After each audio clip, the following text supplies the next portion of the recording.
I'm just going to stare into the camera. That's cool. Welcome to Jack Ramsay's postgame.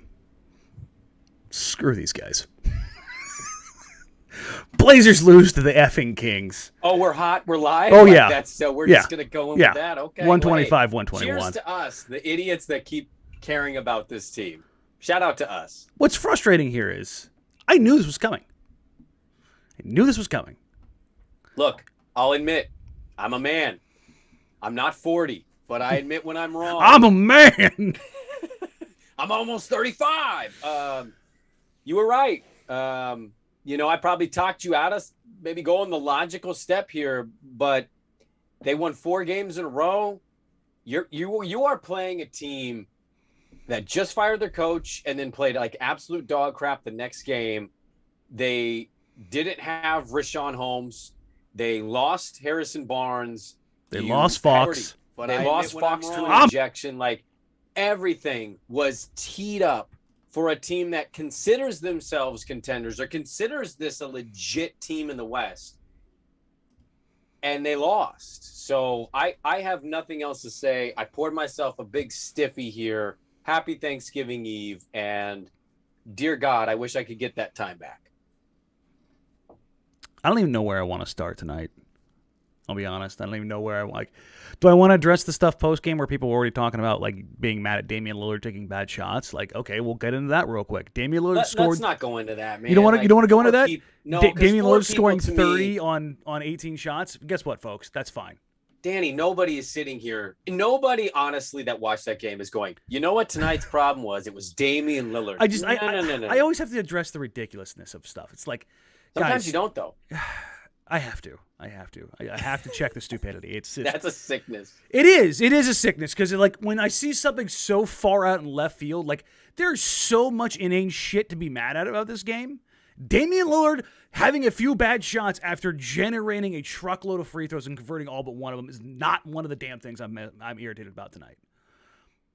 I'm irritated about the absolute derelict lack of focus on the defensive end. I'm irritated that Sacramento got wherever they wanted whenever they wanted it. I mean, my God.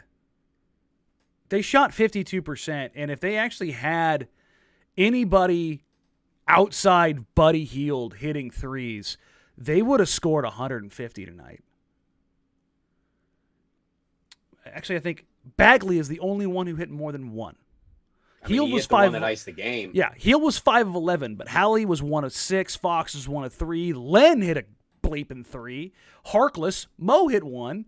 Barnes was 1 of 3. But it's like their bench between Hield, Mitchell, and Bagley, 26, 48, 48 points between the three of them.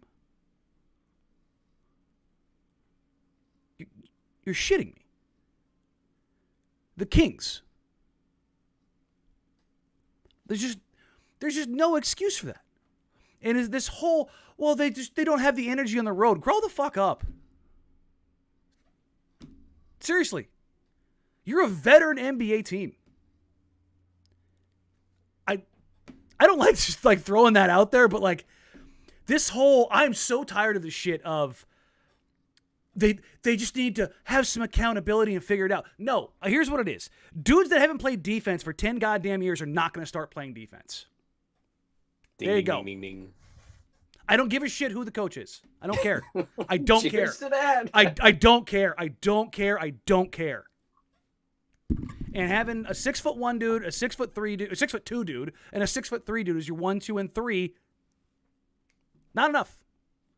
And the whole, like, listen, Nurk cooked tonight, and we're not even, like, leading with that. No. Because he had a fantastic game. But here's the thing. It's one of those things where it's like, I don't think Nurk really did anything subpar tonight. I think he had an incredible scoring game. His box score is about as good as it gets. 12 of 17, 28 points, 17 boards, 5 assists. Like, the Blazers, outside of the only one who didn't take care of the ball tonight was CJ. So not only did he not hit a damn thing, he was sloppy with the ball. Yeah. We'll talk on CJ, but here's the thing.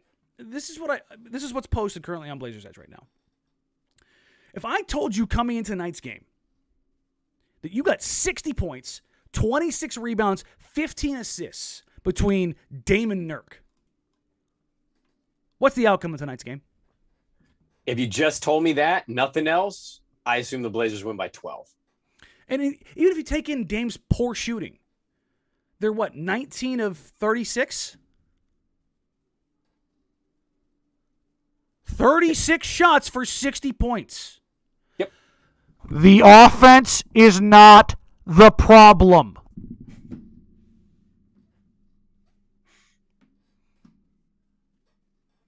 They got their asses handed to them, and this whole, they're on a back-to-back. It's the Kings.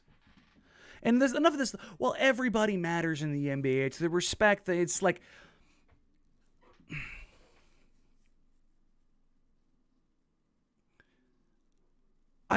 man, it's one thing to get cooked.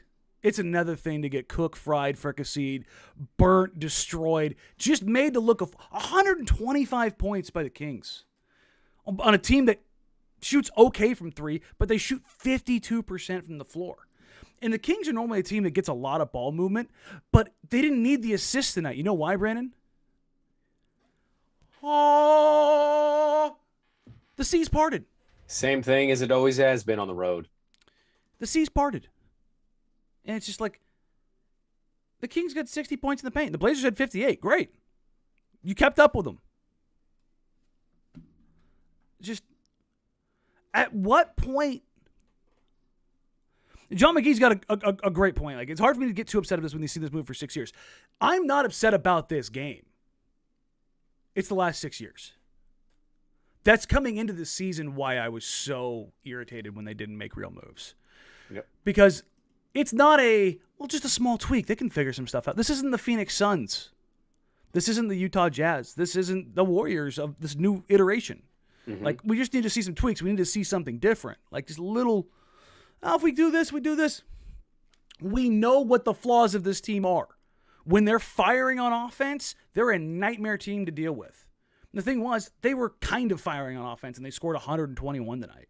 Norm had a great night. Dame was dialed. Nurk gave you his best game of the year. And Nas is, 7 of 10? Nas, 16 off the bench? Nas kind of kept him in at the very end. He had some big shots. And it's just, and it'll occur if we have Ant, we win this one. Listen, man, I'm an Ant guy. He can't play that game, though. Like, he didn't play. But not even that. Like, it's a butterfly effect there. This isn't an offense thing. Again. No. Could they have won with Ant? Sure. But like this whole, but he didn't play and they didn't win. Like that's to that I would just say, like, we cannot keep doing this. Like, the fan perspective of it. And let's throw ourselves in this because we care. Like, that's why we're doing this right now at 10 o'clock on the night before Thanksgiving. We care. We can't keep playing this game of, well, guys, it was the second of a back-to-back. The whole league plays back-to-back. So the Blazers the only team that has to play a back-to-back. Yeah. So therefore, if they lose the back-to-back, it's like, well, they had to play a back-to-back. They played one of the worst teams in the NBA tonight. A team that's been entirely dysfunctional. Danny, a team so bad that their own fans sit courtside and yak on the court from watching them play. I almost made a puke-related headline tonight. I mean, I wanted to just tweet out the gif of the dude yakking and saying my thoughts on the game. My column. Here it is. My column. Boom, boom, boom. There you go. Print it. We can't keep playing this game with the Dame CJ era stuff of, well, it's the back-to-back, or it's the 3rd and 4, it's the 4th and 5th, or if we had Ant, we win. Guys, that's not how this works. This team, right? Downer Danny is out on pretty much the entire evening tonight, just so we're clear. And this is why right here, this isn't like, oh, I'm so smart, da da da da. But this is my framing for all of this stuff as it pertains to this team. Why I have hammered process. Their process has sucked all year. They've had good moments, but overall their defensive process has sucked. They have allowed the same issues, and there's no amount of accountability that is changing that because Chauncey is not going in there and sitting down Damian Lillard. He is not going in there and sitting down Norman Powell. He is not sitting down CJ McCollum. Nope. Those things are not happening. Yeah. So, like, it's... And Kyle on the sheet is in here right now. He says, if Jokic plays, Denver wins. If Vucevic plays, Chicago probably beats Portland. Stop with the excuses. And that's exactly my point. The Blazers, the games that they have won, if you go through almost all of these games that they have won, with the exception of not even the Phoenix game. The Phoenix game where they won early in the season, you had Phoenix playing 3 and 4 nights and coming off what probably was a hangover night in LA. But granted, that's how the schedule goes, and so you have to play it. Mm-hmm. But the Blazers haven't put together a fully competent game yet. They've played good games in the end, the result. But a good process for 48 minutes has not been there once. Tonight, the process sucked. It was just like, you want to trade some shots? Cool. Before Fox got tossed, how many times did Fox get loose in transition? Oh, I mean, I lost count, to be honest with you. It was just gone. They opened the game out. I almost texted you because they opened the game out just in transition over and over again. Yep. I go, could have seen that shit coming. We talked about it in the pregame. What is the one thing you can't let the Kings do? Run. You can't let them run on you. You cannot let this team get behind you. Yeah. And what did they do? They just got behind him over and over and over again. I was like, the thing was, the Kings stopped hitting some shots for a little while. And then the Blazers kind of got into it. And then it was, we'll trade back and forth. We'll trade back and forth. We'll trade back and forth. And it's just, there's no saving this team, this iteration of this team from itself. It will cannibalize itself. Its flaws, its shortcomings, its issues. And here's the thing. I said they would lose this game tonight, and they'd probably find some way to compete or even beat Golden State. That win doesn't save anything. Because the process throughout the season so far has been a problem. And it continues to be a problem. Let's get to otherwise I'm just going to keep ranting the entire time. Well, but let me just add something on the accountability thing. I'm a father of 2 girls, 9 and 5. And if you're always learning stuff as a parent, right? I'll tell you right now what I've learned is if you're not accountability, you can't just throw that term out. Accountability has to actually mean accountability. Mm-hmm. If I tell my 5-year-old, hey, no more cookies, and I catch her sneaking a cookie, I can't just say, hey, no more cookies. Because if she just hears, if that's the worst of it, why is she going to stop eating cookies? Like, this dude's not doing it. Like, that's what's the real ramification? And there's nothing from that. Yeah. So it's like, that's why I always thought that term was kind of ridiculous. And we've texted on the side, like, and I've had a couple other people text me like, oh, Chauncey, I heard in practice is lighting up. Like, cool. Like, what if you're making $120 million, there's nothing anybody can do to you. And you're sitting in a chair and some guy's like, hey, CJ, your effort's not great. Okay, cool. Like, what's my consequence? Oh, nothing. I'm going to start. Awesome. I'm really being held accountable right now. Like, it falls on deaf ears to a certain extent. And I think your point is right. Like, guys that aren't the strongest players on that end aren't suddenly 10 years later going to be this all-world change because some new guy's here to hold people accountable. Accountability has to actually mean action. And playing time is a part of that. He's not going to stop playing him because guess what, guys? He needs them too much. They have to be great on offense to win games. Yes. He's already admitted publicly this lineup's too small, but what is he going to do about it? There's Mr. Investigation in the corner. So it's like, I see this stuff as a parent sometimes. I take myself out of the media, out of the fan stuff, and I just roll my eyes because I've seen other parents say the accountability. And you and I know exactly how things kind of work behind the scenes. Absolutely. There was like, that's why this whole thing of like, and you guys listen and watching, this isn't to like to belittle you, but anytime you've been around the ethos of professional sports and you hear stuff like this, but you actually get to peek behind the curtain the smallest bit, you're just sitting there going, that's bullshit. I mean, you take a lot of stuff in, right? Like Yeah. your ideas of pro athletes and stuff is one thing. It's when you see how they are and how they interact and all, like you start to formulate different thoughts. And again, that's to Danny's point. It's not to like, oh, we're better. No. It's not that. It's We just seen it. we've just seen it. We've heard about it. Like, and we're just also kind of tying an opinion here. And that's why the accountability thing, I just never put any stock into it. And that's not a shot at Chauncey. I get it. He has to play him, but it's like, that wasn't going to change anything. And that's why for so long I've hammered. I don't care if it's Terry. I don't care if it's Chauncey. It's neither one of those guys' faults. This is the first time I've said Chauncey's name tonight. I'm not, the same reason I'm not mad at Terry for not having guys ready, excuse me, is the same reason I'm not mad at Chauncey. It is not an NBA coach's job to have players give a shit. Period. Point blank. It is not their job. So the paycheck's for it. I mean, yes, that respect that comes on the 1st and the 15th, that's what comes with that. yeah. It's why most people show up to their jobs and try to do their job.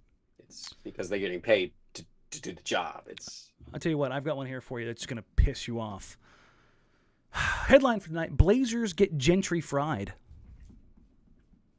It's a very Portland headline for you. But it wasn't gentrified, it was Gentry fried. No, I get it. Huh? Yeah, no, Huh? I get the play on words there.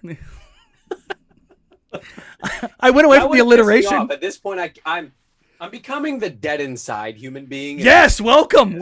You can't kill me because I'm already dead inside. I'm already dead inside.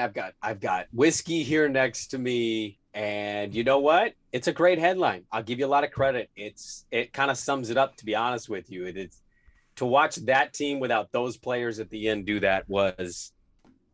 I was watching this game on the couch with my daughter and my wife, who, by the way, never watched games with me, and I'm sitting there like, oh.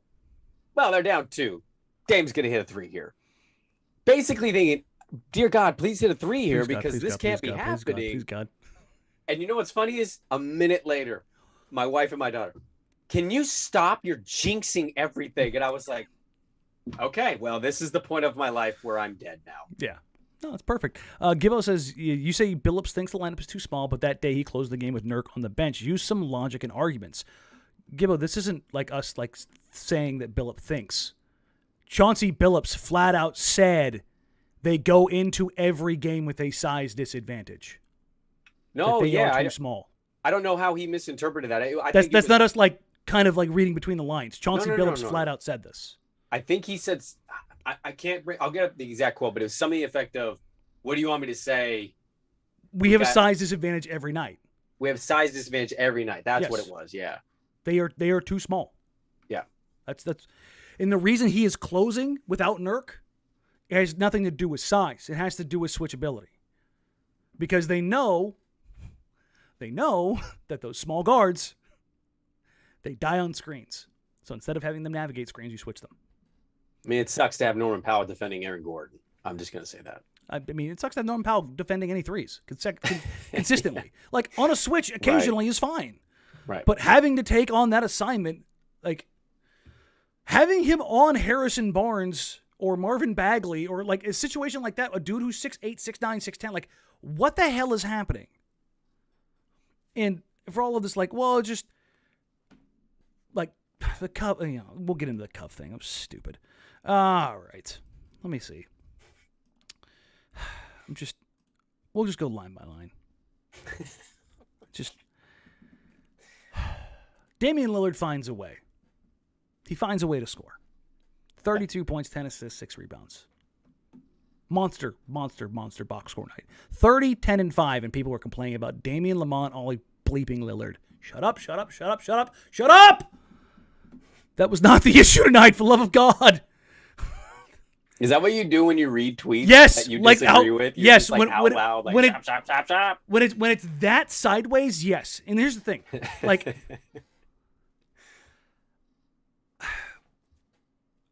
people are allowed to have opinions, and the thing is, there are right and wrong ones. There when it comes to certain things, there are. Certainly, I've had my fair share of wrong ones. Like, it's just like Damian Lillard scoring 32 points on 18 shots is fine, regardless of shot selection. Again, process results. Process results. Yeah. Damian Lillard is going, man, ain't nobody else doing a damn thing right now. Let me try and crank this up a little bit. There's a difference. Dame was fine tonight. The air ball at the very end, like, obviously not great, but to what you're saying, I think Dame has these moments because what else is he supposed to think? Where's my number 2? He didn't have anybody who could create a shot alongside him. My number 2 is getting 5-second violations on inbounds passes. Like, what?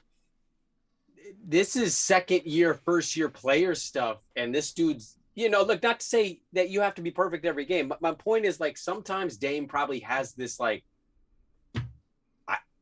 who am I going to here? Am I really going to dump it down to Nurk for post looks? Like, look, I don't blame him sometimes. Nurk's cooking tonight. And I actually wanted him to was get great tonight. Yes. And I wanted him to actually get a few more touches early on. But in today's NBA, the only guy you're throwing that ball to in the fourth quarter in clutch time is Joel Embiid and Nikola Jokic. That's it. That's the list. You're not throwing the ball down on the block to any other bigs but those two guys. Yeah. Like, if you're the number one guy, that ball isn't going to anybody else but those two guys. That's it. As much as I love Nurk, that's just not how it's going to work in today's NBA. It's not how it's going to work on this team. Nurk's like 4th, sometimes 5th in the pecking order. Like, even if he gets elevated to 3rd, he doesn't pass CJ because the shot creation's limited. He's not a liability, but he's not a great free throw shooter. And if you send a double at him, he's not great at adjusting to it. The Kings actually did it early in this game. They doubled him and flustered him. He actually saved it and got a nice look to Cove, who smoked the bunny, but that's typically something he doesn't go to. It's a great game. I don't have a complaint on Nurk. I thought no. That's not, if that came off as a complaint, it was not a complaint. No. I'm adding to what you're saying because I don't know how much of Nurk we're gonna dive into today or tonight, but he was either you like it or you love it. But like, that was the best Nurkic performance we got. I think that's what's the frustration for me. It's not that he just lost to the Kangs. It's who played bad and the performance you got from him. Because I know what you're saying about the Warriors and all that. Maybe you'll be right. I'm kind of done at this point guessing what this team or assuming what this team's going to be. The Warriors were down by 20 points tonight at home to the Sixers. They won the game by 16. They played their shitty game and they still won by 16. Mm-hmm. I'm not convinced you're going to get that Nurkic performance again. So it's like, that's why I'm frustrated is you got great Nurkic tonight, and vintage Bosnian beast, and you wasted it against the Kangs. And the thing is, and what have I said for years, Brandon, when it comes to dealing with the Warriors? What is the one thing I said you can use to beat them? Beat them inside. You can physically beat them. That has been the one thing that outside the KD years you could go, it's a little bit of their undoing. If you can. And Nurk has struggled with Draymond at times. But when he hasn't, when he's played under control, he's done some things where you're like, oh, that could unlock some stuff. And it just hasn't been there. I don't want to sit here and focus on one guy, but Gibbo says, it's dumb how CJ gets blamed for bad shot selection in ISO, but Dame doesn't. Not saying Dame should get blamed, just pointing out the hypocrisy. It's not the hypocrisy, it's the 14 free throws. CJ McCollum is one of the worst free throw generating guards of the last 50 years. That's a fact. His free throw rate is the lowest of any 20 point per game scorer since 1970. I think my only, to respond to that, I think my only problem, I don't know about hypocrisy. I think that's a bit of a stretch. It is. Because of that. Dame has bad shots. I'm not refuting it. No. But Dame is asked to do more than any other player. And my thing with the number 2 is that he is paid and looked at as the number 2. And tonight is an example of why there is criticism. The Denver series last year is an example of why there is criticism or push from a lot of people. Mm-hmm. When you finish multiple playoff series with walk-off shots, you tend to build credibility. When you become a top 75 player of all time, or an all-NBA player, first, second, and third team, you build credibility. When you make multiple All-Star games, you build credibility. These are all things CJ's not done, but he's paid like a multi-All-Star. And that's why maybe it is a bit hypocritical, but that's why it's that way. It's because we need him to be more. And we know what Dame has been and what he is. And like I said, if you want to go holistically about why this stuff matters, number one, Dame is significantly better than CJ. Don't get it twisted. Just because there's a few points difference in the box score, CJ's never seeing a double team for 40 minutes a night. Dame has seen that in his career. CJ McCollum is never seeing a box and one. Damian Lillard is seeing that in his career. CJ McCollum is a very good scorer, but he's a limited scorer. He's a poor rim finisher. He does not get to the free throw line. Historically bad. He avoids contact, which there's a reason for that. His feet, he's had issues with, and I get it. But that is a number that you can't just like, oh God, wait, really? Yeah, he does not get to the free throw line at all. It's something I've tracked since he became a starter. It was one of those things like, well, maybe this year he'll figure it out. Maybe this year he'll figure it out. Maybe this year. He doesn't get to the line. So if you don't get to the line, you don't finish at the rim, you're an okay creator. What happens when other things aren't going your way? And you're a negative defender. What happens when things are not going your way in the mid-range, in the catch and shoot? What else do you bring? You don't have size that you can lean on guys with. You don't put pressure on teams getting downhill. Your gravity off ball, while great, is not Steph Curry. Defensively, you're not a stopper. So on nights like this, it's a bummer. And hell, I'll just pull up CJ's thing. I was a little bit of a dick on this one. Headline for CJ McCollum. CJ McCollum, expectations were low, but my God, did you suck tonight. I'm ad-libbing that one. 11 points, 6 assists, I don't think he 6 would of 20. disagree. I don't think he would disagree with you. And the thing is, like, I'm not a CJ hater. I'm really not. I just don't like his fit next to Dame, and I haven't for 5+ years. I don't think you're going to find an earlier adopter than me who wanted to trade him after the Memphis series. Like, he came out, and I was like, oh, man, you could send him. Listen, LaMarcus is gone. Hey, let's trade CJ too. I'm like, give Dame a full clean slate to start with. Full clean slate. They didn't. Well, here we are. And this isn't to throw the entire blame of this game at CJ's feet. He's just a fine scapegoat. As a team, they were dog shit defensively. Tonight to me it's a reflection of the collective. Yes. Yeah. And that's the thing is, right. And this is not a this is a profanity laced one. Sorry for the folks who I normally reserve that the bleeping for, but I'm just pissed off tonight. I'm not working the bleeps in there. It's a very bad loss. Like, there's no sugarcoating this one. There's no excuses for this one. Like, this is awful. You were on a 4-game winning streak. People were starting to kind of believe, maybe wondering, hey, maybe they turned a corner. You lost to the Kings without De'Aaron Fox at the end of the game, Harrison Barnes, and no Rashawn Holmes the entire way. Like, and that's what's funny about this team. How many, maybe not as many as I think, but doesn't it feel like they play a team and it's like, oh, so-and-so's out. And it's been like that. It has been that way. Actually, one of the things that I'm working on alongside the Nas rebounding piece is going back and charting all the Blazers wins. And I don't think they've beat a healthy team yet. And they F around every time with these teams that are missing guys. I'd have to go back and see who Chicago was missing. I'm blanking on that one. But my point is, like, they do this. And I thought that they were going to get past it. They'd win in Sacramento. They go to Golden State feeling great, winning 5 straight. Hey, here we go. And it's house money. You go out there, you give the effort, but you get smoked by probably the best team in the league.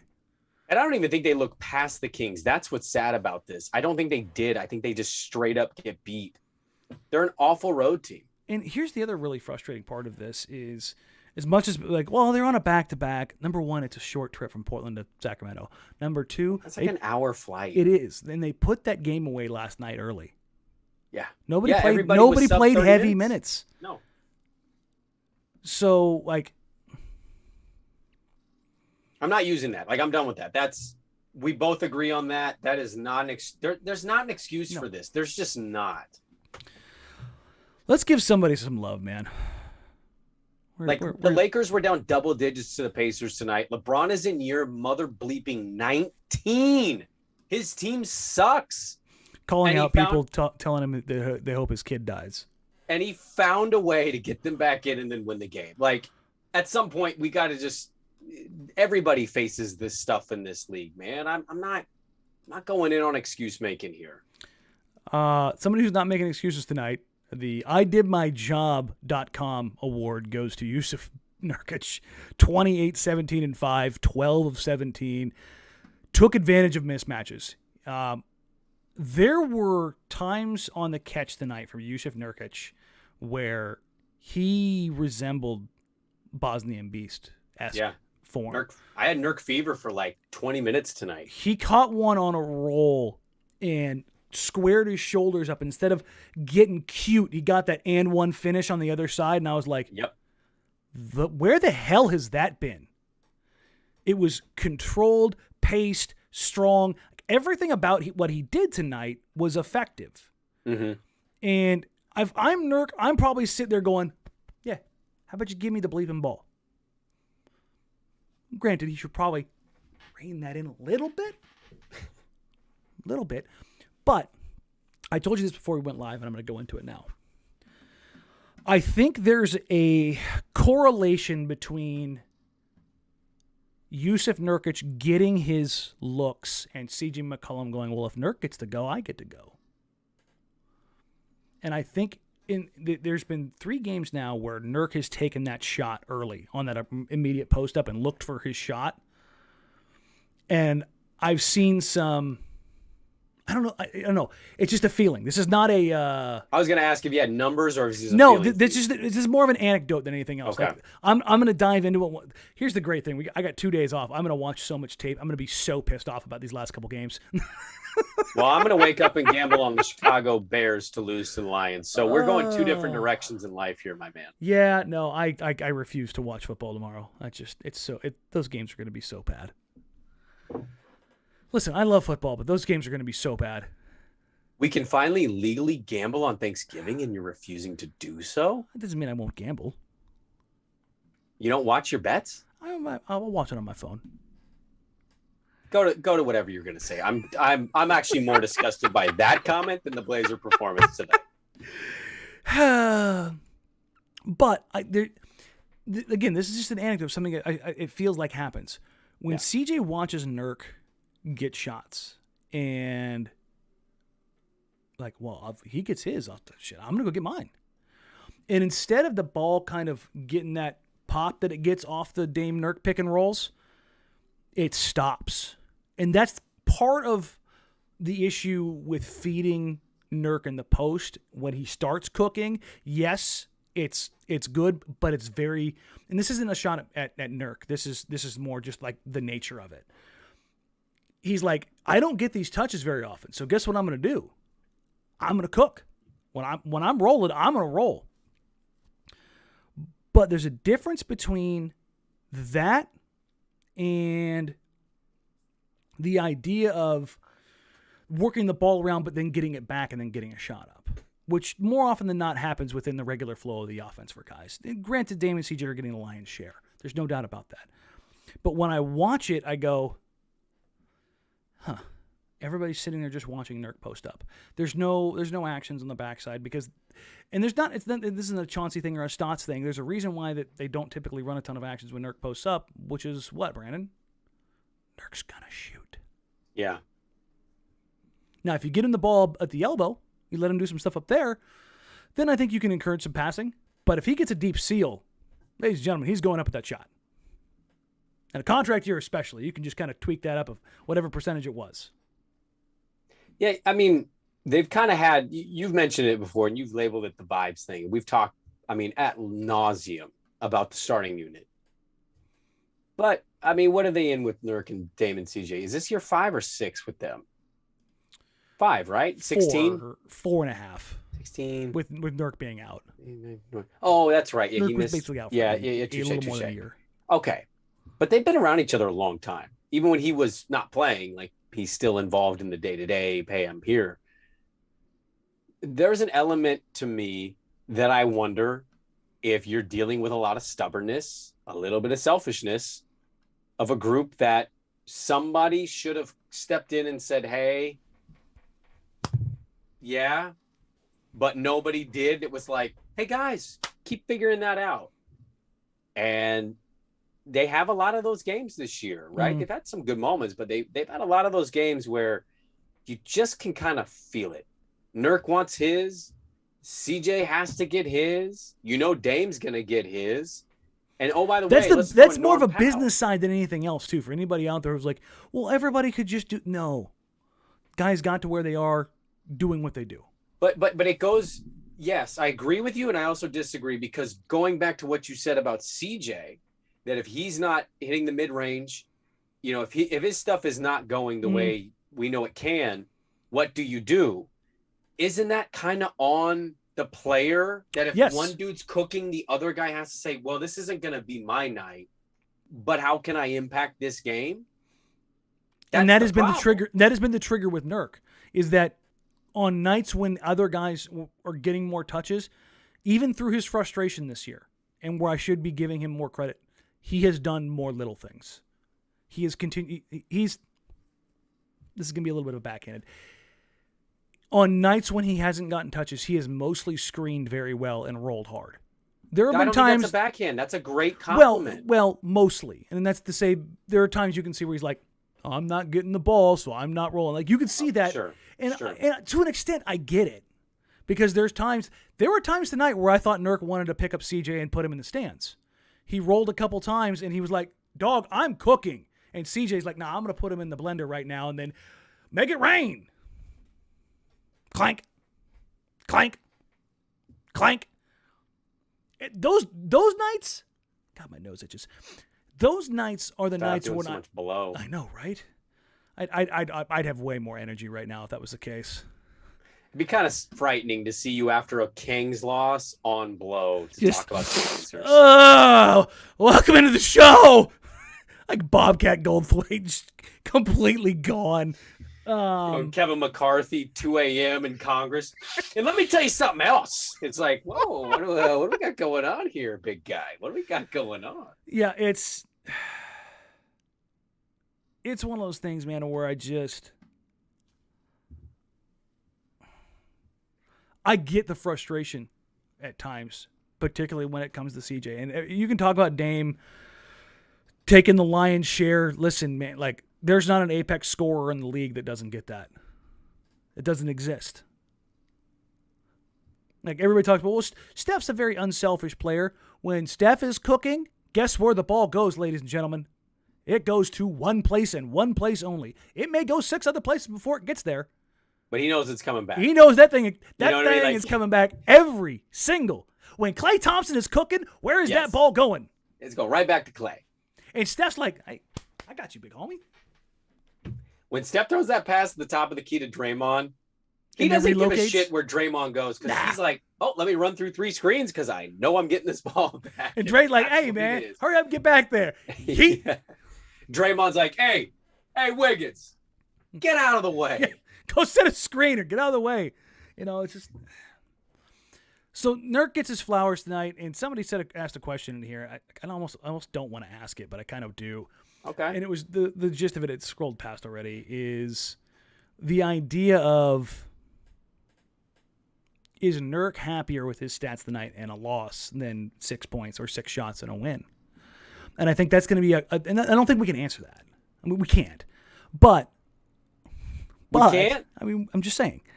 But did they beat Houston? Yeah, they beat Houston barely. Did anybody post anything after the Houston win? Thank God I got my workout in.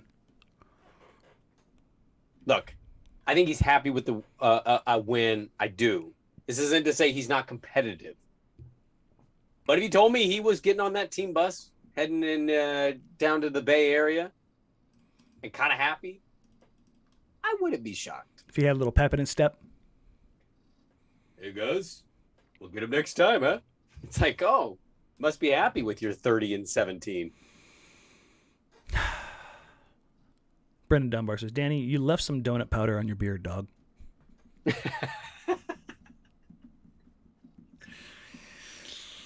I think that's a good place to pack it up.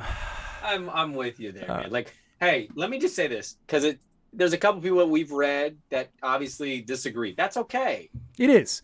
And like, we're all kind of in this same place, though, right? Yes, like, I don't think anybody is at the, like, they just need to work it out. I think most people who are here are like, yeah, no, I think I've seen enough. Here's the thing. Okay. I'm going to, for those of you that are subscribers here, I am going to start putting polls on the YouTube channel. That will also be where you can find the community posts. Great. That will open up, and those will be in the off-time hours. That'll kind of help guide some of the discussion on the live shows and non-game day shows. That is also where I will be posting the room invites for the live watch party starting in December, those community posts will be available to members that are subscribers. So that's the paid membership that will be going up on the 1st of December. For those of you that are interested, I'll be rolling that out over the next couple of days. And again, I think $1.99 is the cheapest that I can make it on YouTube, and that's whatever the cheapest price point is. I just need to have something in there to turn it on.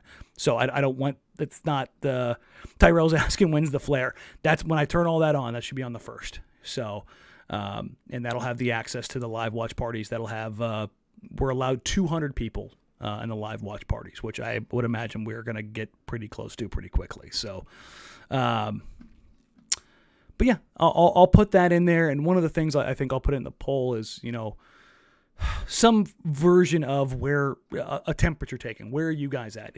Have you seen enough of? Yeah, I think poll questions would be great to do in some of these post games. Yeah. The way this is going. Just because I do want to get the pulse. Because there's Twitter pulse, there's the chat pulse, there's people that are watching on the replays, there's people who listen the next day on the podcast. So Again, if you're listening afterwards, go to the YouTube channel, subscribe to the YouTube channel. There will be, I'll have community posts in there, and those, I'll have the polls, I'll have questions, I'll have all kinds of stuff in that, and we can just kind of go from there and figure it out. So we'll wrap it up there. We are not going to do a live show tomorrow because it's Turkey Day. Go, enjoy, be with your families. Hey, can I say this? Yes. Subscribe, rate, review, and we are thankful for everybody that jumped on board, and we've had a great time doing this. And we can disagree with comments. Don't take that like, oh, you're an idiot. Unless I call you an idiot. Well, unless Danny is being Downer Danny or Asshole Danny, like, both, then okay. Both are real people, by the way. Well, I'd say most of the time that's who you are. But we are thankful. We appreciate the support. And I know we're signing off, so I'm going to let Danny do the outro here. But everybody have a happy Turkey Day, however you spend that. Yes. Just enjoy and be appreciative of everything. So thank you guys for hanging out with us all through the journey so far and subscribing to the channel, because it really does mean – it means a lot. It's hard to put in words outside of just saying thank you, but it means even more than Brandon and I talk about this stuff more than you guys know. We are constantly shocked by the overwhelming support. So thank you. Thank you all so very much. As always, like, rate, review, subscribe. Podcasts available wherever you get podcasts. Jacked Ramsays, like, rate, review, subscribe. Say it over and over again. If you're watching here on YouTube, subscribe to the channel if you aren't already. If you are, share it with your friends, share it with your family. Let other people know that it's out there. Thank you all so very much.